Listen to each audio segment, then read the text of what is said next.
Glória a Deus. Presbítero Emanuel. Aleluia, Jesus. Louvado é o seu nome. A igreja pode permanecer de pé. Aleluia, Jesus. Vamos junto orar pelo ministro da palavra do Senhor. Senhor meu Deus, nesse momento, ó Pai, te apresentamos aqui o teu servo, ó Deus, que se propôs a ministrar a palavra do Senhor. Meu Deus, fala conosco, não aquilo que queremos ouvir, mas aquilo que necessitamos, ó Pai. Que a tua palavra, Senhor, possa crescer em nosso coração e que quando sairmos daqui, ó Pai, possamos viver a tua palavra, sermos exemplo aonde formos, ó Deus, e aquele que olhar para nós possa olhar e ver em nós a tua semelhança, Senhor. Possa ver Cristo em nossas vidas. É o que eu te peço, Senhor, nessa noite. Fala conosco, ó Pai, em nome de Jesus. Amém.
Glórias a Deus. Cumprimento os irmãos com a paz do Senhor Jesus, amém? Abra suas Bíblias. Jonas 2:12.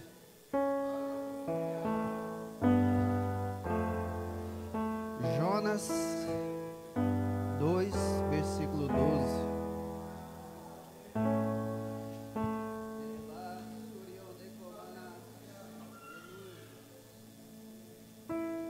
Glórias a Deus.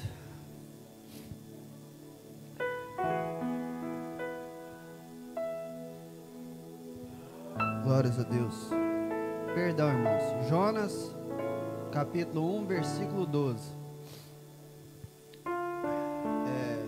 Diz assim: E ele lhes disse: Levantai-me e lançai-me ao mar, e o mar se aquietará, porque eu sei que por minha causa vos sobreveio grande tempestade. Abra sua Bíblia ainda em Atos 27, vamos ler do versículo 22 a 24. Glórias a Deus. Glórias a Deus, Jesus. Atos 27, versículo 22 a 24.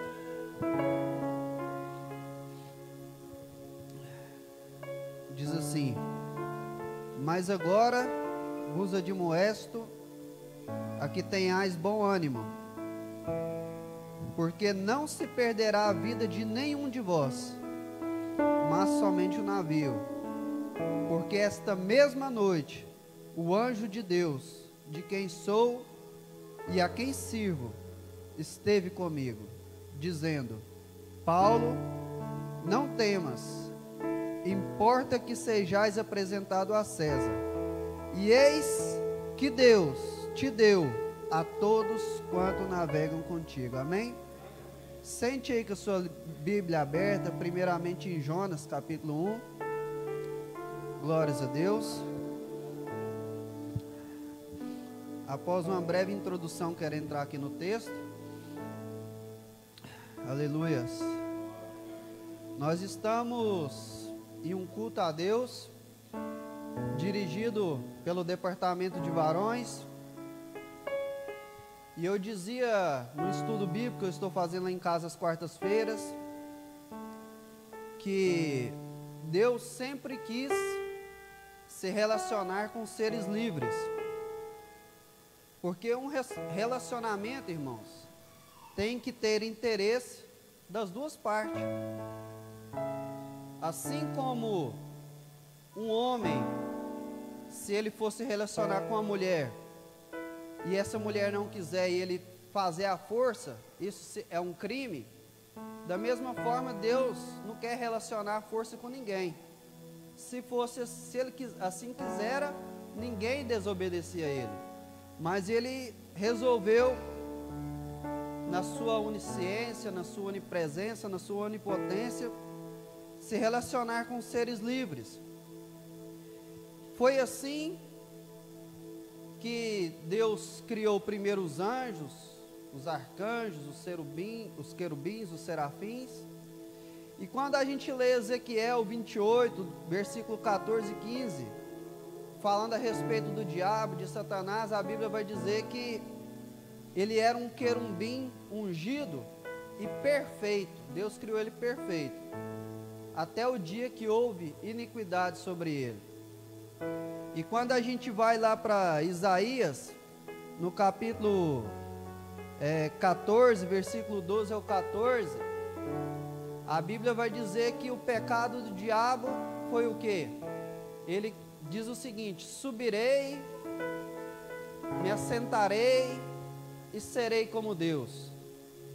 Ele quis ser igual a Deus, ele usou do seu livre-arbítrio, da sua escolha, para querer ser igual a Deus.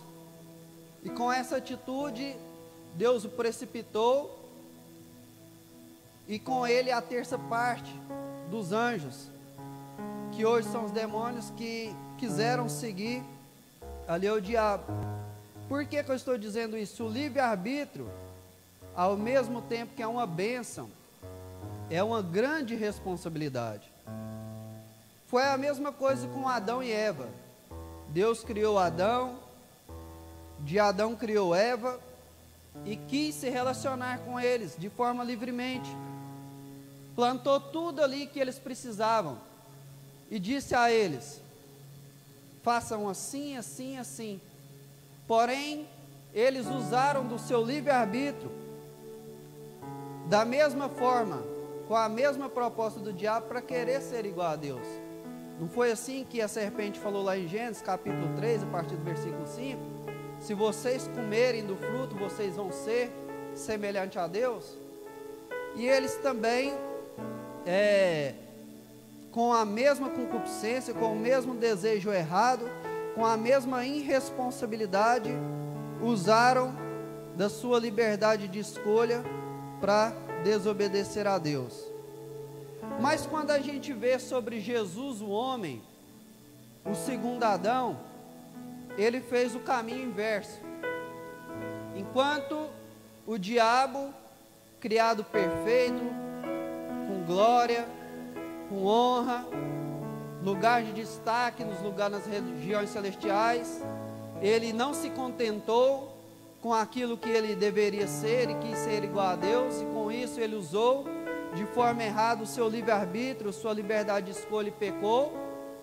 Enquanto Adão e Eva não contentaram com o jardim do Éden, não contentaram com toda a maravilha daquela criação ali, mas quiseram ser igual a Deus e também pecaram. Jesus, o segundo Adão, chamado pela Bíblia em Romanos, ele fez o caminho inverso.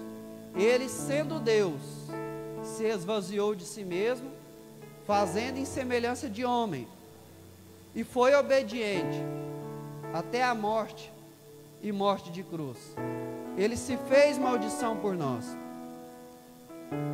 Ele, como foi dito aqui hoje, ele nos trouxe a paz, como foi dito aqui pela irmã Márcia, quando aquela saudação que o apóstolo Paulo sempre fala, graça e paz. Graça é o que? Favor imerecido. Através da graça nós temos paz com Deus.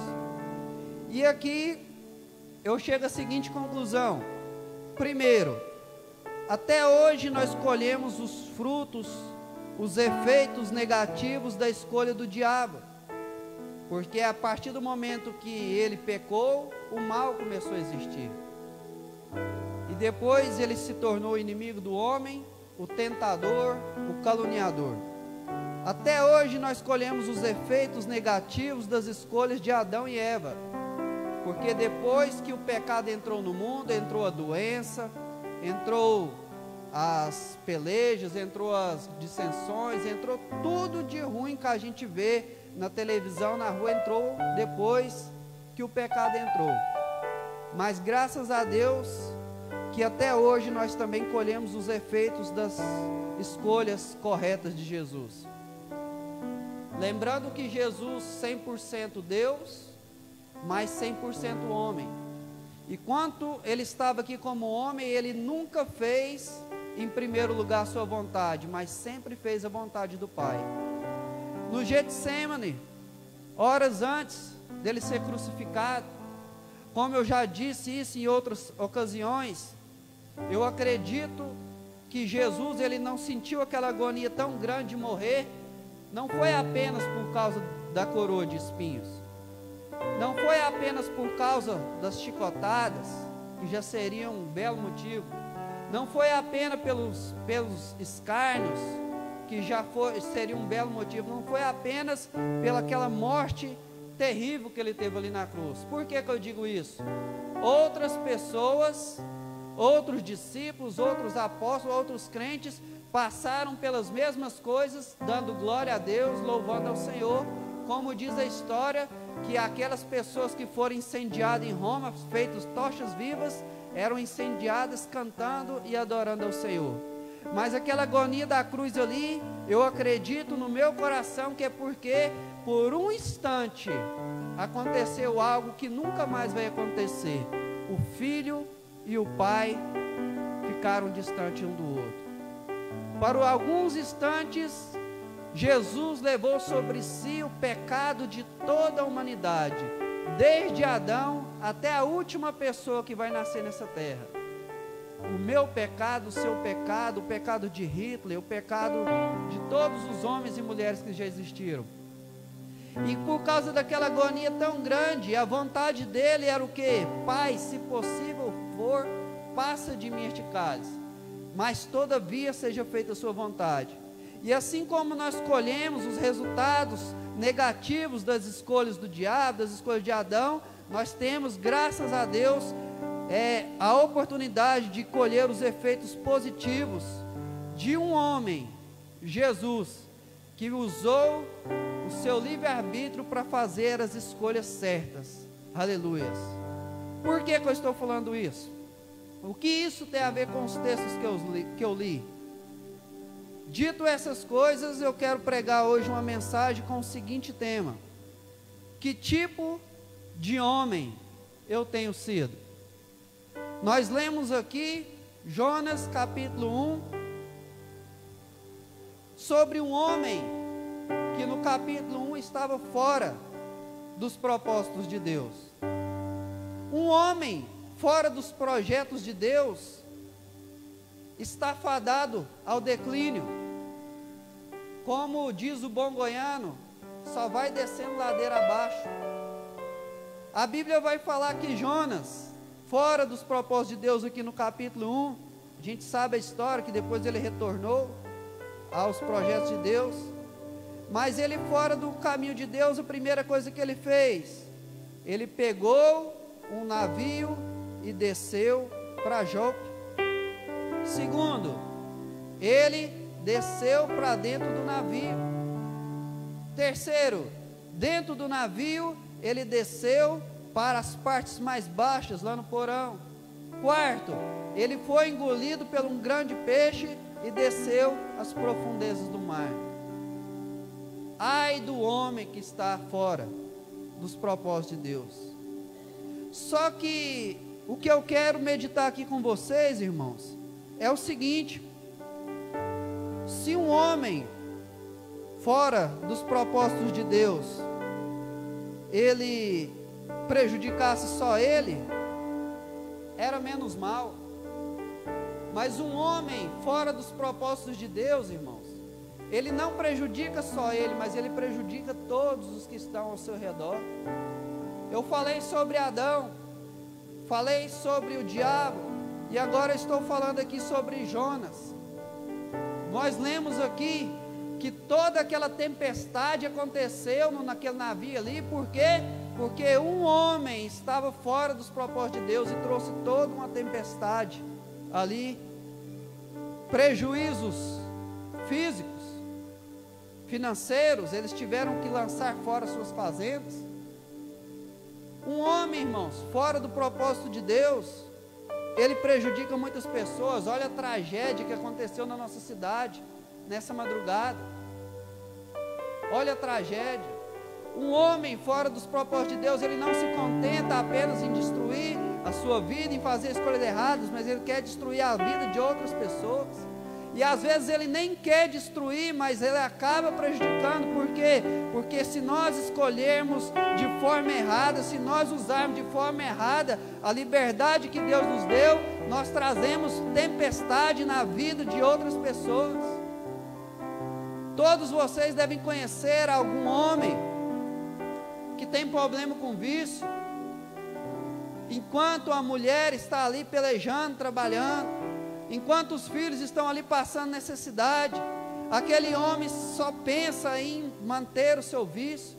Às vezes até trabalha, mas já sai de casa, vai para o bar, ou já sai de casa, do trabalho, melhor dizendo, e vai para o bar, já sai do trabalho, melhor dizendo, e vai para uma boca de fumo. E por causa de um homem distante dos projetos de Deus, há uma tempestade e atinge todo, aleluia, aqueles que estão ao seu lado. Isso é triste. O irmão Rubens falou aqui sobre a preguiça. Aqui tem algumas jovens, né, ainda que não casou. Caso com um homem que tenha coragem de trabalhar, senão você vai passar a luta. Glórias a Deus. Casa com um homem que tem coragem de trabalhar. Aleluias. A gente vê, irmãos, que quando um homem está fora dos projetos do Senhor, todos que estão ao seu lado têm consequências, passam por tempestades. Um homem crente que não exerce a sua liderança cristã é um desastre para a sua família. Um homem crente que não toma sua posição de líder, de cabeça, de sacerdote, e ensina os seus filhos no caminho que se deve andar, e instrui a sua esposa nos caminhos que se deve andar, que lidera a casa com exemplos, aleluias, de acordo com as escrituras. Toda família, irmãos, sofre. Um homem que não cumpre o seu papel de protetor, um homem que não cumpre o seu papel de provedor, um homem que não cumpre o seu papel de homem mesmo, literalmente falando, seu papel íntimo. Tem coisas, irmãos, que é difícil de falar, mas se a Bíblia fala, nós que somos pregadores temos que falar. Tem homens que estão perdendo o casamento, por quê? Porque tem dificuldade de ir lá e retribuir a esposa com o devido que ela tem necessidade. Não é só a mulher que peca nessa área, não. Às vezes o homem, às vezes perde o casamento, por quê? Porque não vai lá e faz o seu papel de homem. E fala-se pouco sobre isso, e quem fala ainda fala com um tom de brincadeira, mas isso é sério. Porque a Bíblia fala assim: não os apartei uns do outro, salvo por mútuo consentimento e por pouco espaço de tempo. Para quê? Para que Satanás não entre, aleluias, nesse negócio. As palavras não é essa, mas os irmãos entendem. Então, irmãos, nós temos que ser homens que estão de acordo com a vontade de Deus, que estão de acordo com aquilo que Deus quer. Muitas tempestades em nossas vidas poderiam ser evitadas se nós estivéssemos nos caminhos que Deus mandou. Às vezes né? Tem aquelas pessoas que gostam de mudar para uma cidade, mudar para outra cidade, vai para um lugar, vai para o outro, e troca de serviço, troca de coisa. Escuta a Deus. Depois passa luta, depois passa dificuldade. Por quê? Porque não está ouvindo a voz de Deus. Só que fora essa tempestade que houve ali no barco, ao ponto de fazer as pessoas perder bens financeiramente, imagina só se Jonas tivesse insistido e não voltar para o propósito. A grande cidade de Nínive teria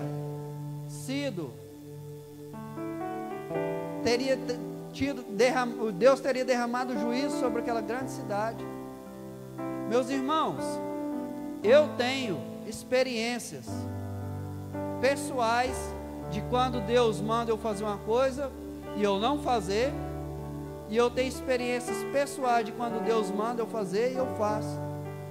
Às vezes Deus manda a gente fazer alguma coisa, a gente pensa assim, não, isso aqui é uma loucura, mas se Deus tocou no seu coração, irmãos, é melhor fazer. Os irmãos bem sabem que eu também corto cabelo, e eu tinha um cliente ali na rua do irmão Carlindo, lá na SEAC, rua de Rodrigues, por nome de Nivaldo.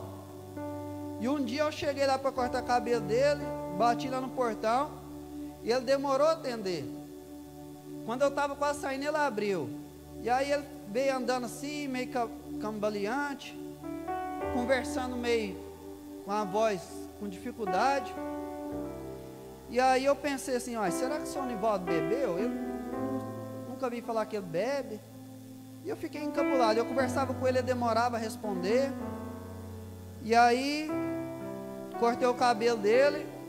E eu fiquei pensando, ou esse camarada tomou umas, ou ele está dopado de remédio. E aí, na hora que eu acabei de cortar o cabelo dele, o Espírito Santo tocou no meu coração, vai lá e ora por ele. Aí eu fui lá, orei por ele, abençoei ele lá no nome de Jesus, falei de Deus para ele. E aí, geralmente ele ia na frente para abrir o portão. Esse dia eu estava andando meio devagar, e aí eu fui na frente. Na hora que eu acabei de orar por ele, eu andei mais ou menos como daqui no irmão Marim, para chegar perto do portão. O Espírito Santo falou assim, ó, volta lá e repreende espírito de morte. Aí eu parei assim, assustei, né? Falei assim, ó, devo estar ficando louco. Acabei de orar para o homem nem crente não é. Agora vou voltar lá e repreender espírito de morte. Aí eu fiquei assim pensando assim. Aí eu orei só no espírito. E aí saí, esqueci desse negócio. Era na parte da manhã, entre 9 e 10 horas da manhã. Ele estava falando devagar porque ele tinha dado um derrame. Nesse mesmo dia de madrugada, ele estava na UTI lá em Goiânia e morreu. E quando eu fiquei sabendo, eu fiquei pensando, Senhor, o que custava eu voltar lá? Mas, graças a Deus que eu já tive também experiências positivas. Há uns anos atrás, trabalhava de diácono aqui na igreja, na portaria. E aí eu fui convidado para pregar num culto de quinta-feira. E aí eu preparei um texto, aquele texto que fala assim aí, de expulsar os demônios, curar os enfermos, anunciar que está próximo ao reino de Deus, em Mateus capítulo 10. E aí eu falei assim, eu vou pregar e eu vou orar. E aí eu tenho uns amigos meus lá, Deus é amor, e eu falei assim, vai acontecer igual lá. Os demônios vão cair no banco aí, e eu pensei que ia acontecer igual acontecia lá. Orei, jejuei, busquei, e aí eu estava ali na porta ali, começou a chegar só visitante, de alta posição social, e eu já comecei a pensar, eu já tenho fama de doido, aqui na nossa igreja não tem costume de fazer isso.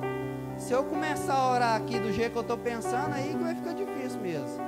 E eu fiquei naquela luta, né? Ali no meu espírito, só chegando visitante, a igreja enchendo galeria. E aí veio aquele versículo na minha mente assim, melhor é obedecer a Deus do que obedecer a homens.